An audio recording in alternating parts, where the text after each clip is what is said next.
Na semana passada, domingo, eu li com vocês, era domingo considerado, chamado Domingo da Ressurreição, eu li um texto vinculado historicamente à ressurreição, aqui em Lucas 24.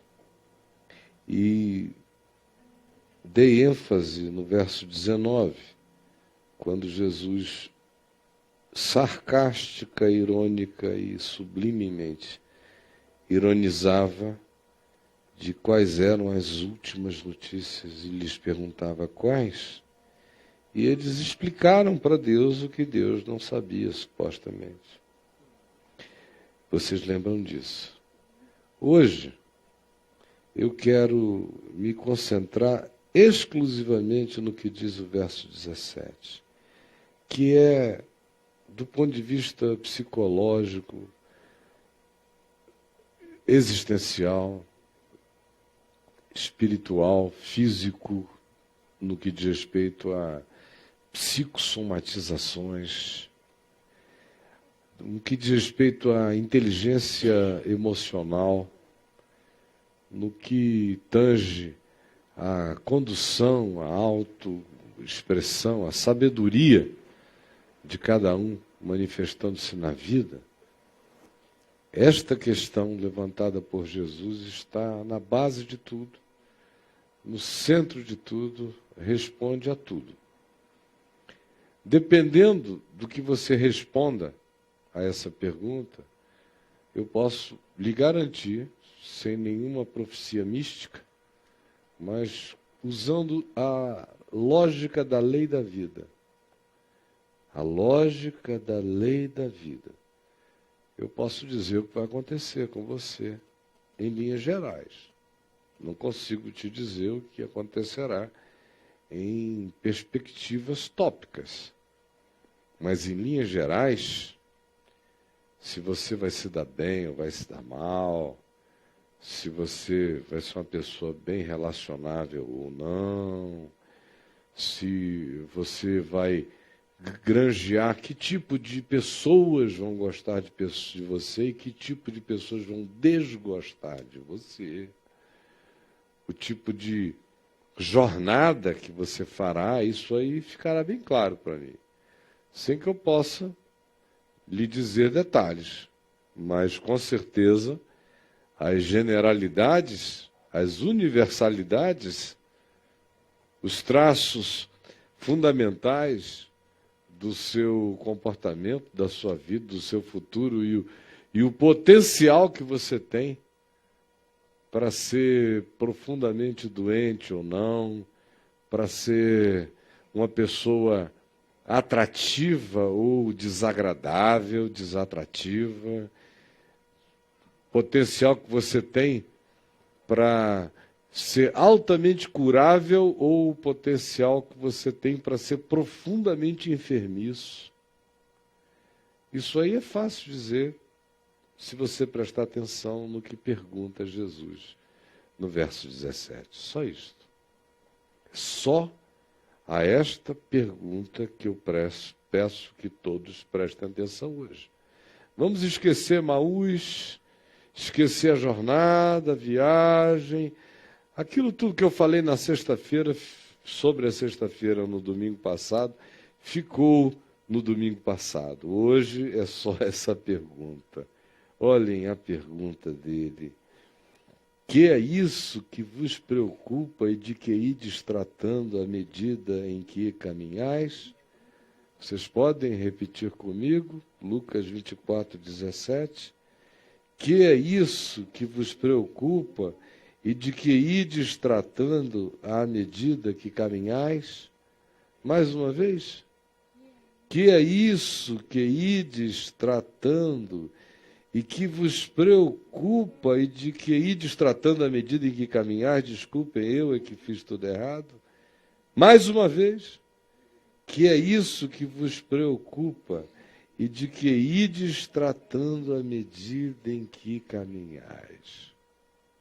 Que é isso que vos preocupa e de que ides tratando. à medida em que viveis, em que caminhais, em que acordais, em que dormis, um dia depois do outro. O que é isso? O que é isso? O que é isso? O que é isso? Que destratando e que vos preocupa à medida em que caminhais, em que viveis, em que andais, em que acordais, em que prosseguis, em que existis. O que é isso? Essa é a pergunta que eu tenho que responder todo dia. Todos os dias. Eu deveria botar isso pregado para o meu primeiro olhar do dia, em qualquer lugar aonde eu fosse. O que é isso de que ides tratando e que ocupa a vossa mente, o vosso pensamento, vossas emoções, vossos sentimentos, à medida em que vocês entram, saem, acorda já com o que na cabeça? Dorme com o que na mente? Passa o dia emocionado, tomado, possuído, ocupado, preocupado. Tratando de quê? Interiormente. Não é fora. Fora a gente engana muito. Fora a gente faz muita atividade mecânica. Quem olha até pensa que você está cozinhando.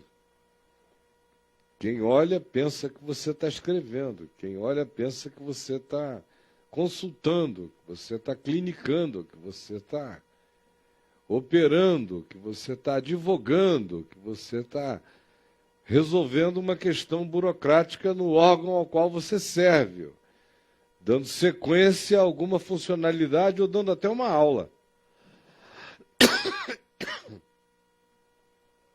Mas dentro, na mente, nos pensamentos, nas emoções, nos sentimentos, há outros temas, há outras ocupações totalmente diferentes. Aquilo do que a gente trata mentalmente e que a gente nem percebe que opera num mundo de natureza autômata. Depois de um tempo, vicia a gente tanto que se transforma numa espécie de parasimpático existencial, psicológico e filosófico e espiritual. Você está mecanicamente concentrado em alguma coisa, embora interiormente o processo mental, emocional, é o que, na realidade, determina minha vida, o meu caminho é feito do que eu penso, do que eu sinto, do que eu trato e daquilo que me preocupa. Por isso a pergunta é: o que é isso que ides tratando? Que a gente fala de um lado para o outro, de si consigo mesmo, discute sozinho, briga, enfrenta, responde, se zanga, ou inventa. Mas trata sim. Não para de tratar. Tem um rodamuinho ali dentro, o tempo todo, de dia e de noite, sem cessar, jamais. Às vezes é um tema, ou são 2 temas, são 3, ou são muitos. Ou, quando o indivíduo cai num estado de hipocondria mental, qualquer tema vira um tema de ameaça contra ele. Quando a paranoia hipocondríaca toma conta dele, tudo é ameaçador. E você pensa que a gente pode existir bem assim? Que dinheiro, que carro, que poupança, que herança, que essas seguranças de finança podem nos dar algum amparo e nos trazer algum bem quando a nossa mente fica assim? Ou quando é um ódio, ou quando é uma mágoa incessante, da qual você jamais se livra, um ressentimento que você nutre e guarda e aconchega e aninha no coração, ou é uma memória traumática que você faz questão de não deixar ir, porque por alguma razão adoecedora você se relaciona com ela como uma necessidade pessoal de a ter, de a conter. É aquilo do que você trata. O que é isso do que você trata? Mesmo. Você já fez esse exercício? Você faz esse exercício? Eu tenho que fazê-lo não só todo dia, mas muitas vezes por dia. Porque é muito fácil a gente entrar num outro processo mental que nos desvie do que é saudável com uma facilidade imensa. Especialmente se você estiver cansado, se você vier repetindo a mesma coisa, se você não encontrar adesão inteligente por parte daqueles com os quais você dialoga. De um momento para outro você pode entrar num processo de extrema irritabilidade que te desconecta do sublime. E quando você vê, você já entrou num processo e nem notou. Quando viu, já está alterado. Nem percebeu, é sutil, é suave. E isso acontece como um tropeção, como um acidente. Como quem vem andando aqui tropeça. Agora, eu não estou falando desses casos, de episódios na vida que são em si danosos. Você vivendo um tropeção desse, ficando impressionado com ele, pode alterar o encontro que você iria ter ali na frente. Se você tivesse sido de um outro modo, sem aquele tropeção, sem aquela irritação, sem aquele suor zangado, iria passar com uma outra energia, iria se aproximar com uma outra serenidade, com um outro tom, observar com outro cuidado, sorrir de um outro modo, iria carregar outra forma. E essa sutileza iria alterar, quem sabe, o caminho inteiro do teu dia ou da tua vida. Mas por causa de um tropeção desse, sua exasperação cega, ensurdece, faz você desobservar as coisas, perder milhões de riquezas por causa dos processamentos de lixo. Estou falando de um tropeção, de um dia, de um momento, de minutos fatais que às vezes nos fazem não perceber uma chance que poderia mudar tudo. Agora, imagine aqueles estados crônicos, aqueles que não mudam nunca. Que coisas horrorosas. E tem gente que vive com um tema. o tempo todo, de dia e de noite, é aquele. É medo, ou é morte, ou é pânico, ou é raiva, ou é ódio, ou é vingança, ou é sedução, ou é a impressão de que está sendo de dia e de noite o tempo todo. É projetando para o outro todas as intenções que você gostaria que o outro tivesse em relação a você, ou não gostaria, mas projeta, e com ele tendo ou não, tanto faz, passam a ser realidades suas, porque o que é seu não é o que o outro atribui a você, é o que não sai de dentro de você. Isso é seu. Você é seu pensamento. Você é seu sentimento. Você é suas emoções. Você é seus temas. Você é aquilo com que você trata o tempo todo. Por isso eu pergunto, olhe para mim. O que é aquilo com que você trata?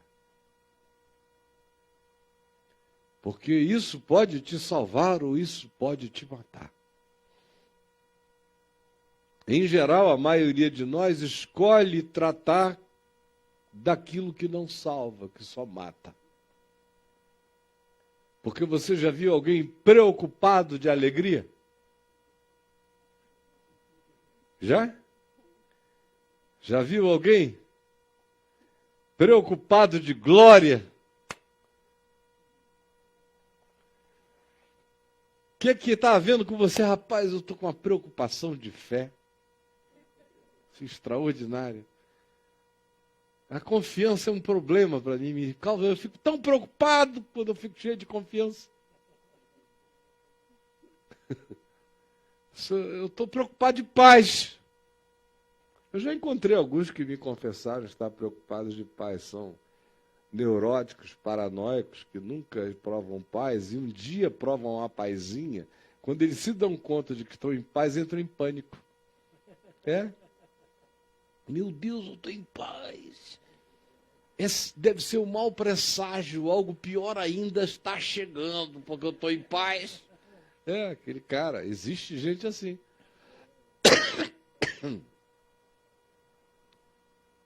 Você já viu alguém preocupado de esperança? Que esperança horrorosa. Preocupado de sucesso, de realização, de conforto. Ai, coisa horrorosa. Não, as nossas preocupações são ansiedades, são medos, são pânicos, são construções negativas sempre. São expectativas ruins, são autoprofecias negativas, destrutivas, ameaçadoras. Por isso a pergunta de Jesus tem que ser repetida agora outra vez. O que é isso? Faça a sua lista. Me conte quais são os pensamentos, os sentimentos e as emoções que tomaram conta de você. Porque daí é que vêm as suas doenças e as minhas. Eu, por exemplo, nunca fui um cara preocupado. Essa foi uma grande bênção que eu tive a vida inteira, de ter vivido sem muitas preocupações, no sentido de que eu não sou maluco, nem temerário, nem pessimista. Meu pai, às vezes, assim que eu me converti, ele dizia: meu filho, eu não sei se você é uma das pessoas mais cheias de fé que eu já conheci, ou se você é um dos mais irresponsáveis que eu já conheci. Porque aquilo sobre o que você dorme me mataria. As coisas que você crê que vai fazer e sossega acerca delas me deixariam num estado de insuportabilidade. Mas você aparentemente não sente nada. E eu não ficava nem um pouco preocupado em querer saber se era fé, ou se eu era só um responsável. Eu só dizia: Jesus, estou aí, viu? E foi assim que eu vivi. Mas houve um período, por volta de 1981, até mais ou menos 1987, em que eu resolvi que eu não era legal sendo tão tranquilo como eu era. E eu resolvi me preocupar. Para ser um homem dos meus dias, aflito, ansioso como todo bom urbanoide, angustiado, com aquela lista de 78 coisas para fazer por dia, literalmente. 150 telefonemas a receber, 87 a realizar. Senão a vida não se completava. E contar os segundos, milésimos de segundos, para a vida ficar cheia, fazer sentido, objetivo. De repente, quando eu percebi, esse músculo de cá pulava para um lado, o de cá pulava para o outro, a pálpebra tremia sozinha, eu estava tendo reações musculares de cavalo, no meio da costa, tremendo sozinho, expulsando mosca. Tenso.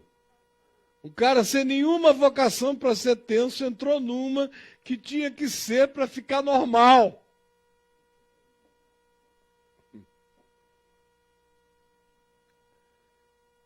E aí aquele peso. Agora, eu acompanho a milhares e milhares que adotam isso como projeto de vida. Eles são assim não pelas razões que eu aventei, vinculadas a mim. Eles são assim porque lhes falta confiança. Lhes falta segurança. Lhes falta certeza de que está realizado, está feito. A ressurreição aconteceu em meu favor.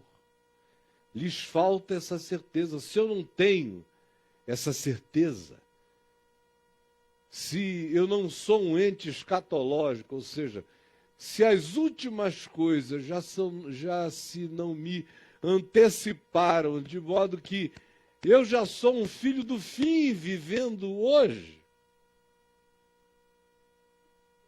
se eu não sou de cara já alguém que digo, não tem nada feito, mas já está tudo resolvido.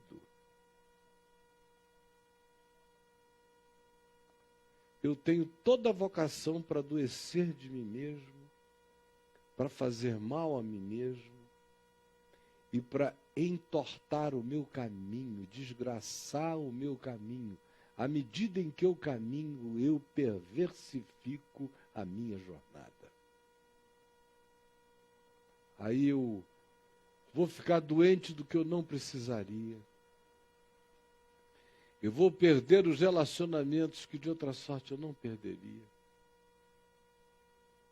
Ou eu vou dessignificar os vínculos que podiam ser infinitamente mais ricos, mas se perderão pela distração, pelo dreno, pela entrega da minha alma àquilo que não é vida, que não merece fazer parte daquilo que eu trato, nem daquilo que me preocupa à medida em que eu vivo. Se nós estivéssemos hoje aqui, olhe bem para mim, por favor, o que eu estou dizendo parece óbvio, mas, conquanto seja, só deixará de ser óbvio no dia em que nós passarmos a viver diferente. Enquanto isto é um óbvio que precisa ser usado, com o qual a gente precisa ser espancado todo dia. Porque se tivéssemos a coragem mesmo de nos perguntar agora o que me ocupa e do que eu trato. O que me enche. O que eu chamo de importante, de meus valores, de meus significados, de minhas prioridades, de minha dedicação. Se eu tivesse a coragem de fazer essas perguntas e de colocá-las sob o crivo do que vale e do que não vale, do que importa e do que não importa, do que faz sentido e do que não faz sentido, do que colabora para a vida, do que é apenas uma distração contra a vida, ou anti-vida. Ah, meu irmão, minha irmã, provavelmente a gente eliminasse 95% daquilo que a gente chama de minha existência. Jesus disse que tão pouco é necessário, mas que é isso? Que ir destratando. É tanta coisa de que ir destratando. E que vos preocupa à medida em que caminhais e pouco é necessário. Ou mesmo uma só coisa. Quem é que escolheu a boa parte? Aquela parte que não é tirada. O bom combate, como Paulo chamava. O bom combate é feito de pouca coisa. As nossas batalhas idiotas, de que tratamos e preocupamos à medida em que caminhamos, é que enchem a nossa vida de angústia, de doença, de depressão, de pânico, de medo, de vaidades, de comparações, de medições, de fraquezas, muitas fraquezas. Nos desguarnecem, nos expõem, baixam a nossa imunidade orgânica, baixam a nossa imunidade psicológica, baixam a nossa imunidade espiritual, baixam a nossa imunidade emocional, afetiva, nos deixam vazados, vulnerabilizados, desnecessariamente. Agora olha aqui para mim. Quando eu pensei nessa pergunta de Jesus hoje, quis levantá-la de novo para vocês, para forçar a gente a olhar para dentro da nossa existência e ver o que nós tratamos, o que é e quais são os temas loucos da nossa vida. O que nos ocupa e nos preocupa. E falsifica nosso caminho, e atrasa a nossa jornada, e paralisa a nossa vida.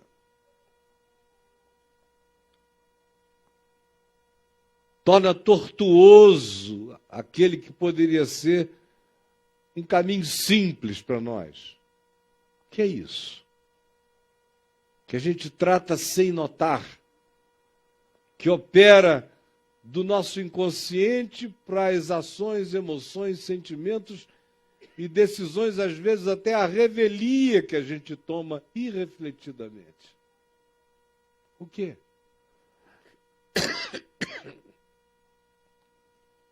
Tudo nasce da vaidade,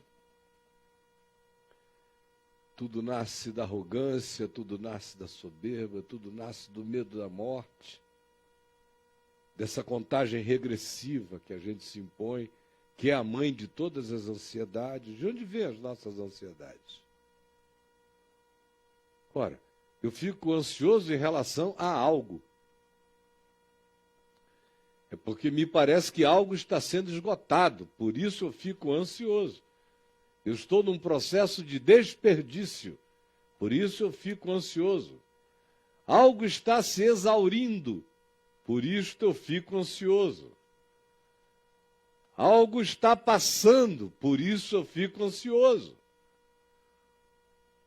A morte está chegando. O tic-tac, tic-tac, regressivo, está estabelecido, por isso eu fico ansioso. Disseram que eu tenho objetivos a alcançar antes que escureça, por isso eu fico ansioso. Dizem que eu tenho que ser alguém assim e de outra forma, quando eu atingir o nível tal da vida, como eu não estou atingindo, eu fico ansioso. Isso tudo é em referência a, em relação a alguma coisa, e a relação final é com a morte. É a regressiva do morrer. Contando contra nós o dia inteiro no coração. Está passando, está passando, está passando. Aí eu me preocupo, eu trato angustiado, as minhas inseguranças vêm todas daí. Porque o tempo está passando e eu ainda não cheguei lá. O que é lá? Por que chegar lá? Para que chegar lá? O que significa lá? Que lugar é esse lá? Mas é para lá que a gente vai. E quem não chega lá, meu Deus, lá não sai de mim. Lá me angustia, lá me perturba, lá me mata. Lá. Lá é aqui jaz lá. Um dia você vai encontrar lá. Vai chegar ali, ó, lá é aqui. Que você não vai nem saber que lá é aqui. Porque correu tanto atrás de lá que lá chegou sem saber que lá era lá. E enquanto isso, não viu nada por causa de lá. É a insegurança essencial da gente.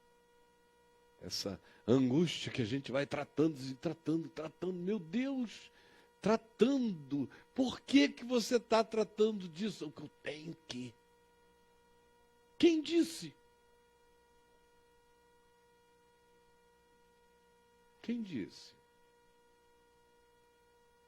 Aquilo do que você devia tratar mesmo, você não está nem aí. E uma multidão de coisas que você se dedica a tratar são imposição de terceiros e de uma tirania paralela que vai fazer da sua existência o correr atrás de um lá, que será nada mais do que o seu sepultar na vida. Só isso.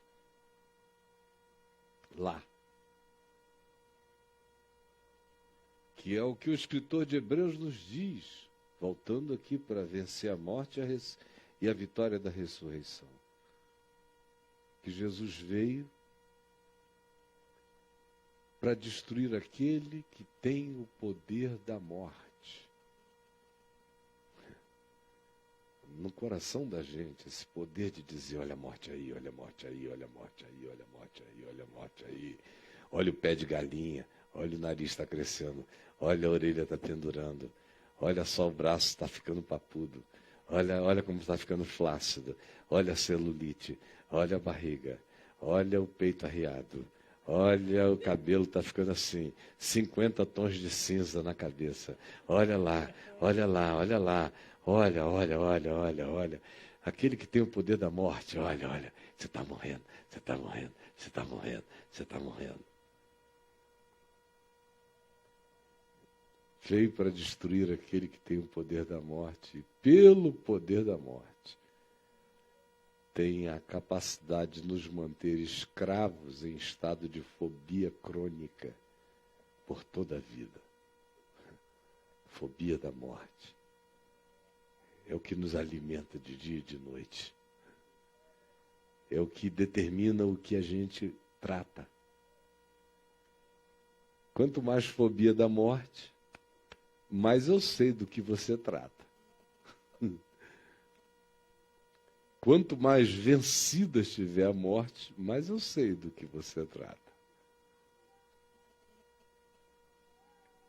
Se a morte estiver vencida, você se despreocupa de quase tudo e se ocupa da vida. Mas enquanto a morte não está vencida, você não se ocupa da vida e se preocupa de tudo que não é vida. Estou te dizendo o óbvio, mas é revolucionário. A Revolução Francesa é bobagem perto do que eu estou dizendo a vocês. Muda a terra, muda o mundo, muda tudo, se a gente compreende essa tolicezinha. Que só nasce de confiança. Como no Salmo 27, que foi um salmo que veio à minha mente quando eu pensei nessa pergunta de Jesus. De que ides tratando? E o que vos preocupa à medida em que caminhais? Aí esse salmo tão lindo veio ao meu coração. O Senhor é a minha luz e a minha salvação. De quem terei medo? Isso é muito poderoso quando é o que está na sua mente. Não é uma poesia de salmo. É uma existencialidade. O Senhor é a minha luz e a minha salvação. De quem terei medo? O Senhor é a fortaleza da minha vida. A quem temerei? E olha, esse cara tinha problemas concretos. Ele fala, quando os malfeitores me sobrevêm para me destruir, meus opressores e inimigos, eles é que tropeçam e caem. Ainda que um exército se acampe contra mim, não se atemorizará o meu coração, e se estourar contra a minha guerra, ainda assim terei confiança. Ele não está inventando nada, criando nenhuma subjetividade, ele tem malfeitores concretos, inimigos concretos, problemas reais, e ainda assim não é disso que ele trata. O Senhor é a minha luz, o Senhor é a minha salvação. Não tratarei com medo, não tratarei com pânico, não me dedicarei a nada disso. Não ficarei sequestrado por malfeitores, nem por exércitos, por tema nenhum.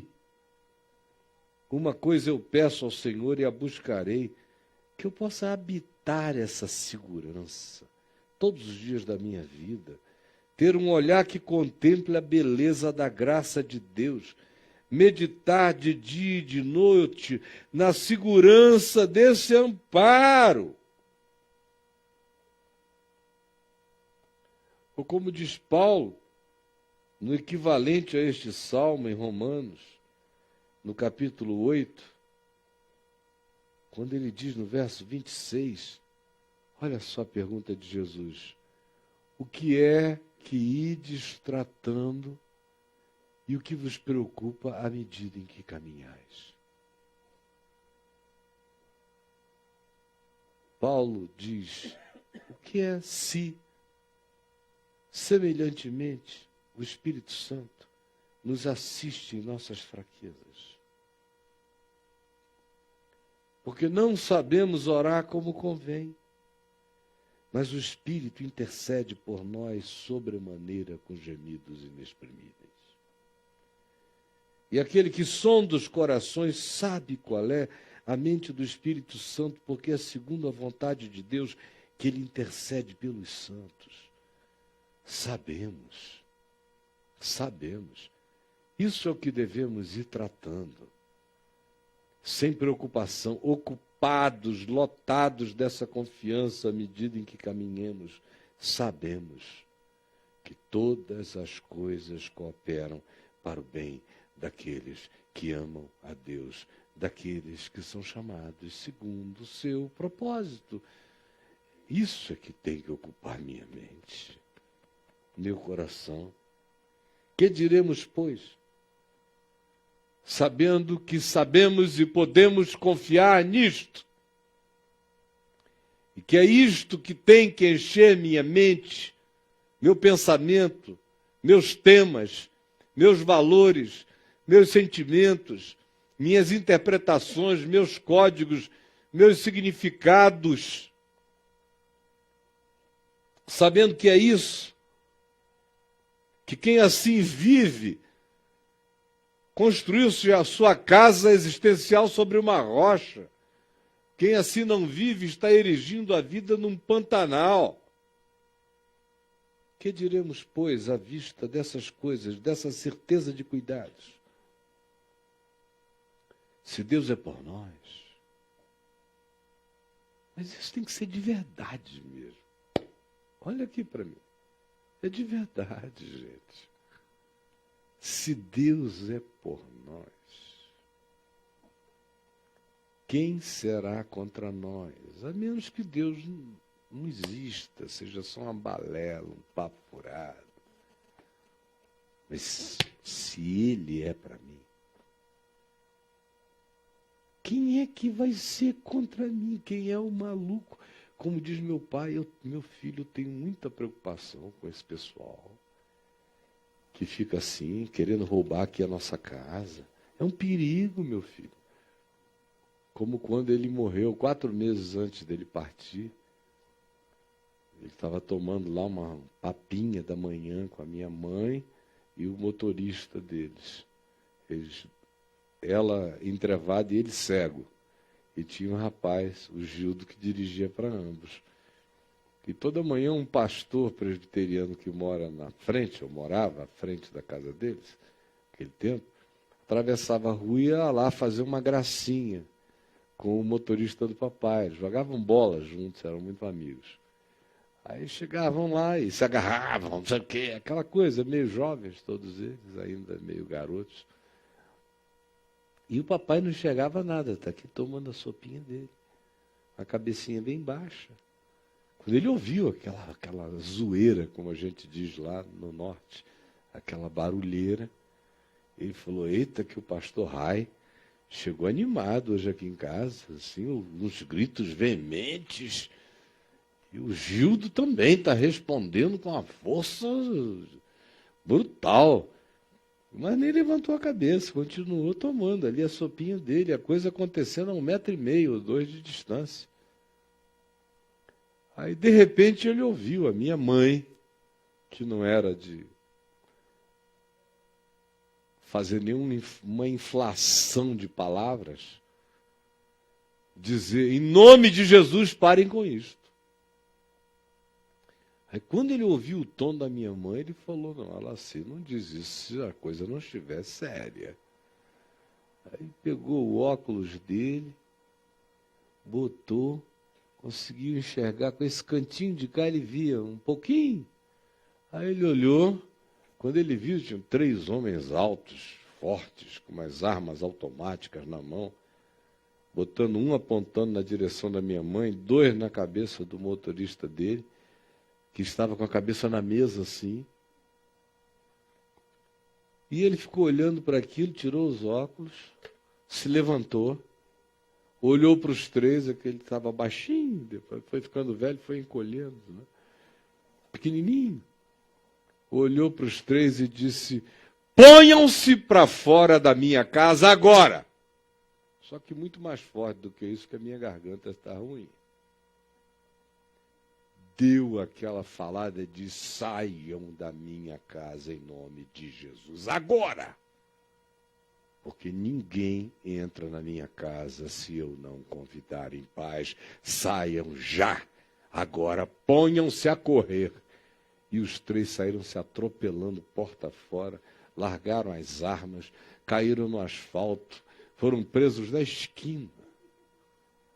3 homões enormes, depois descobriram que eram policiais à paisano que assaltavam nas horas vagas, com armas automáticas. E o velhinho voltou, sentou, pegou a papinha, continuou a tomar, com bastante calma.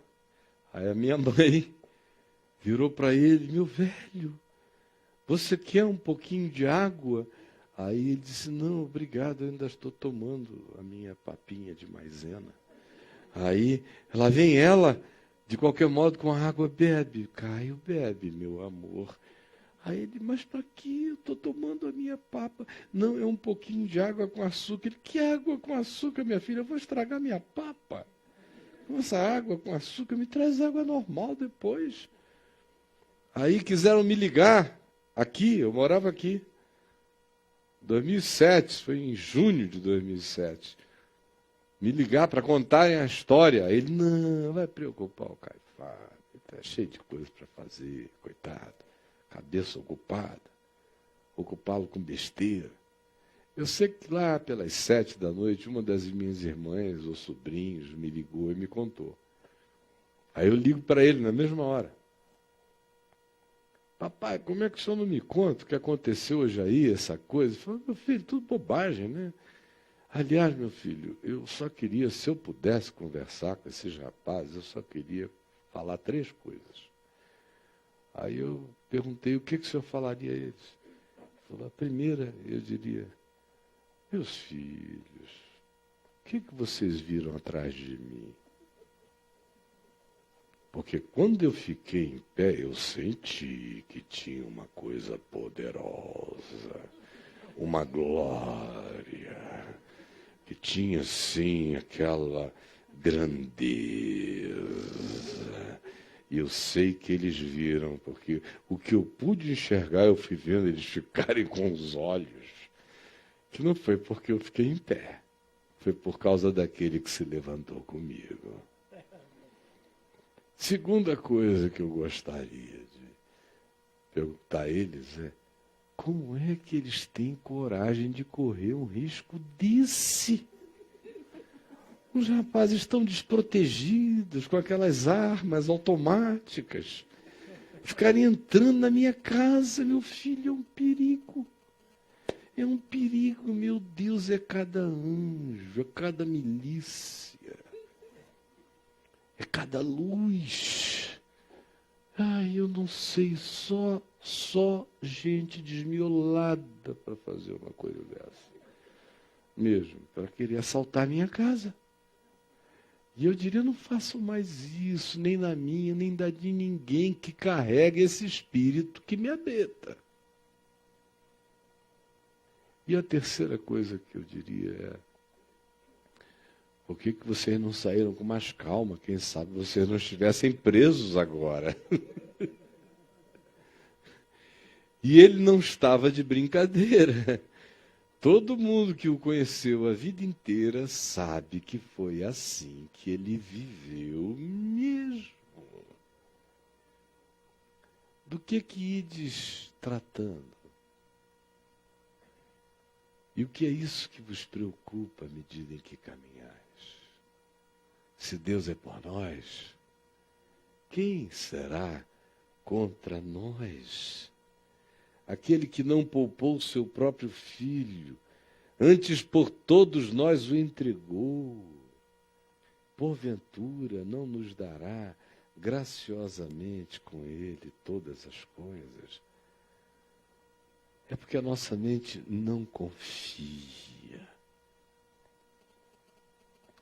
Quem intentará acusação contra alguém que se escondeu na paz de Deus e que vive sob o sangue do Cordeiro? Quem o condenará? Que demônio, que diabo, que corte, que instância, que acusadores? Quem? Quem terá o poder dessa sentença? Se aquele que poderia condená-lo foi aquele que por ele morreu, aquele que por ele ressuscitou e que está à direita de Deus e intercede por ele, quem o condenará? Se o único que poderia fazer decidiu interceder por ti. E não vai mudar de ideia. É disso que trata a tua mente? É tomada disso que ela está? É ocupada assim que ela fica? É lotada dessa convicção em paz que você anda? Quem nos separará do amor de Cristo? Quem? Você tem medo? Você anda pensando nisso? Hoje eu acordei separado do amor de Cristo. Porque ontem eu dei um beijo de resvalão, que eu não queria ter dado, mas eu dei. Eu dei aquela fixada bundosa. O Espírito Santo se afugentou de mim. Você sabe. A culpa miserável.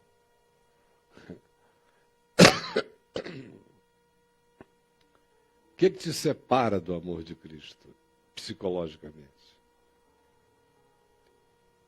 O que te separa? Pode ser até que na cabeça você diga, não, eu já aprendi isso e sei, mas emocionalmente o que te separa do amor de Cristo? Aquilo que quando acontece você diz, hoje eu não posso orar por ninguém, nem por mim. Viro até as costas de Jesus, tomara que o dia passe para ver se amanhã o Senhor amanhece com um humor melhorado em relação a mim, porque ontem eu estraguei o nosso dia. Hein? Quem nos separará do amor de Cristo? Quem?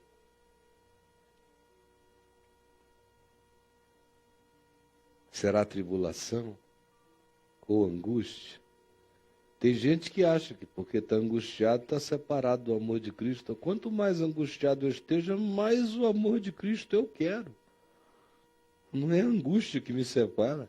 O que mais me separa do amor de Cristo é a indiferença. Perseguição, fome, ou nudez, ou perigo, ou espada. Ora, ainda que eu seja entregue à morte todo dia e seja considerado como uma ovelha marcada para o matadouro, nada me separará do amor de Cristo. Em todas essas fraquezas eu sei, a minha atitude mental é essa, eu sou mais do que vencedor. Porque eu estou bem certo. À medida em que eu ando, à medida em que eu caminho, à medida em que eu sinto, à medida em que eu interpreto, eu estou bem certo. Essa é a convicção que habita a minha mente, com a qual eu interpreto a vida. Que nem morte, nem vida, nem anjos, nem demônios, nem castas espirituais, nem principados, nem invenções do presente, nem construções do futuro, nem qualquer forma de poder e de nenhuma natureza, de nenhum nível, dimensão, profundidade, abismalidade ou elevação, ou qualquer criatura desta ou de qualquer outra dimensão pode me separar do amor de Deus que está em Cristo Jesus, nosso Senhor. Por isso eu pergunto, o que ainda, de que é isso, acerca do que ainda ides tratando e discutindo, angustiado consigo mesmos e ansiosos, à medida em que caminhais, a menos que nada disso seja verdade. Mas se isto aqui é verdade, é mais fácil eu morrer de um infarto de alegria do que eu morrer de um infarto de decepção. Porque não é decepção que ocupa a minha mente, nem a maldição dos homens, nem a opinião de terceiros, nem o que atribuam a mim, nem os ódios. Nada disso passa perto de mim. Eu sei que eu sou mais do que vencedor. Que o Espírito Santo intercede por mim nas minhas fraquezas. Que todas as coisas cooperam para o meu bem, porque eu amo o que é bom, eu amo o que é bem, eu amo a Deus, eu te amo. Eu amo o meu próximo, eu amo o meu inimigo. Eu amo o que não gosta de mim, eu peço ao Senhor que tenha misericórdia dele. Então tem uma conspiração em meu favor. Eu vou ser sempre um homem abençoado. Sempre. Só se eu desistir do bem. Mas se eu não desistir, eu vou ser sempre um homem muito abençoado.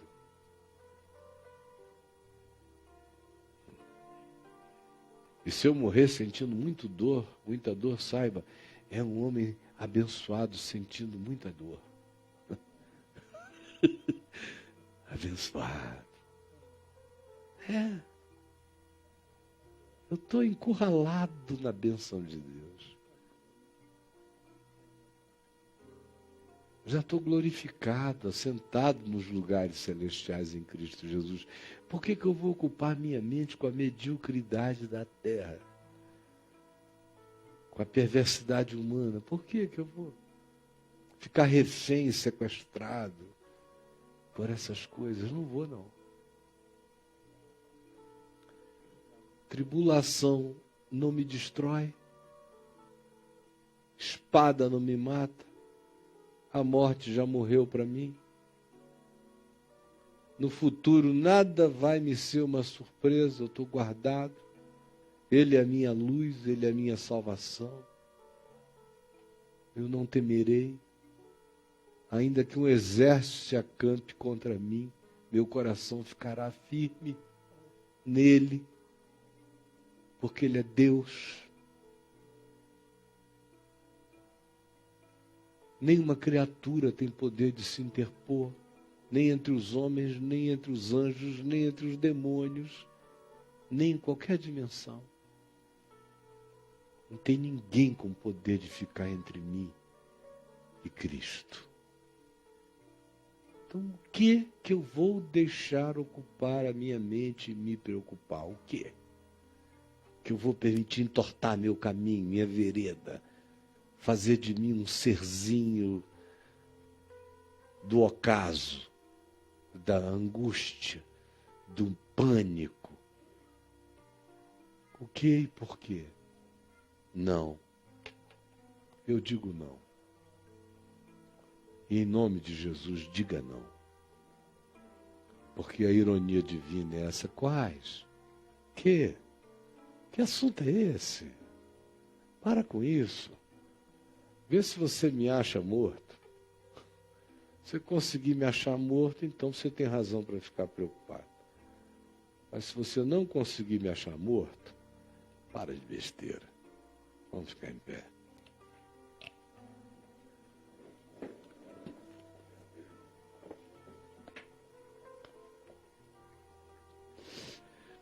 Vamos dar as nossas mãos.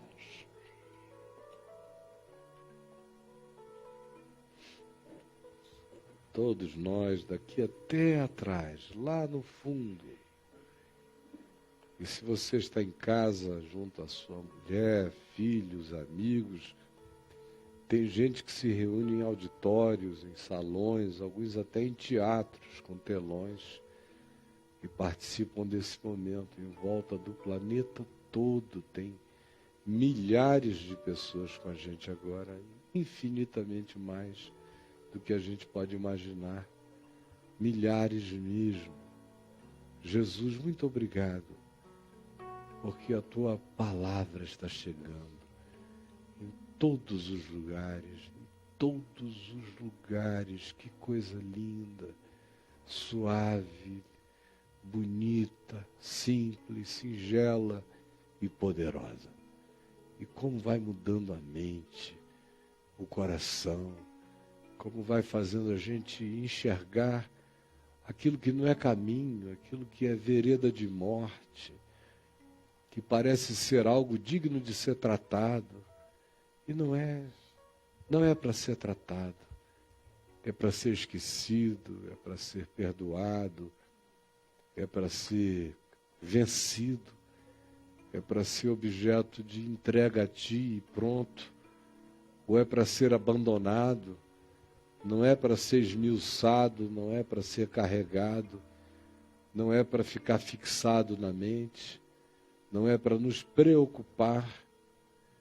Como tu disseste, Jesus, que a preocupação tem um trabalho e um poder terrível de destruir a fé, a confiança, a entrega, de sufocar a semente do Evangelho na gente, ou de endurecer o coração, fazendo com que a semente encontre um chão rochoso pela preocupação.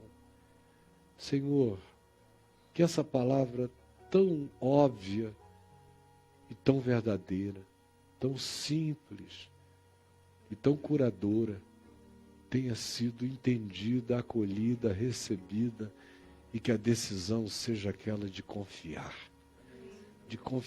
de rever a vida, de jogar fora essas toneladas de vaidade, de insegurança, de inveja, de comparação, de tirania de outros sobre nós, de sequestros de falsos valores na nossa mente. Por favor, abre o nosso entendimento e salva-nos e livra-nos e cura os nossos corpos daquelas doenças que a nossa mente produz, ou daquelas desordens que a nossa alma angustiada deflagra, ou daquele modo ansioso de viver que faz com que a gente vá atropelando outros e vá jogando fora os verdadeiros tesouros da vida. Por favor, acorda-nos hoje, salva-nos dessa vida que não tem nascer de sol, só tem ocaso mesmo. Por favor, é o que eu te peço por mim e por todos, e que a tua palavra seja graça, cura, bálsamo, libertação, que seja lavagem mental, espiritual, psicológica, que tire todo esse lixo, esse entulho perverso de nós. É o que eu te peço, em nome de Jesus. Amém e amém. Vamos cantar esse louvor juntos. Porque estás Abatida, ó minha alma, porque te perturbas dentro em mim. Porque estás abatida, ó minha alma, porque te perturbas dentro em mim. Espera em Deus, espera em Deus,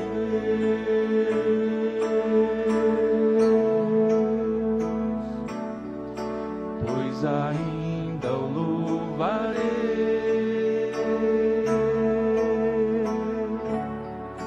A Ele meu auxílio, e Deus meu, a Ele meu auxílio, e Deus meu, a Ele meu auxílio, e Deus meu, a Ele meu auxílio, e Deus meu, a Ele o meu auxílio, e Deus meu, a Ele meu auxílio, e Deus meu.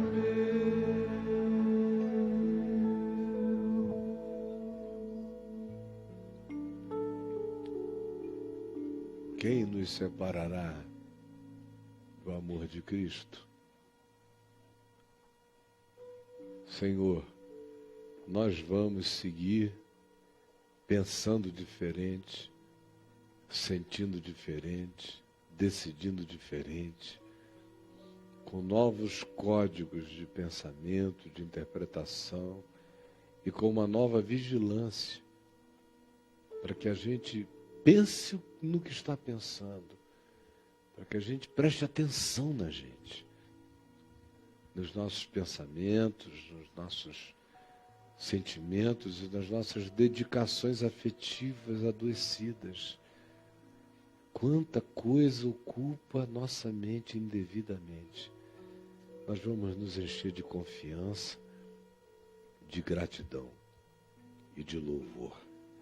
E vamos pensar com a mente cheia de fé, em nome de Jesus.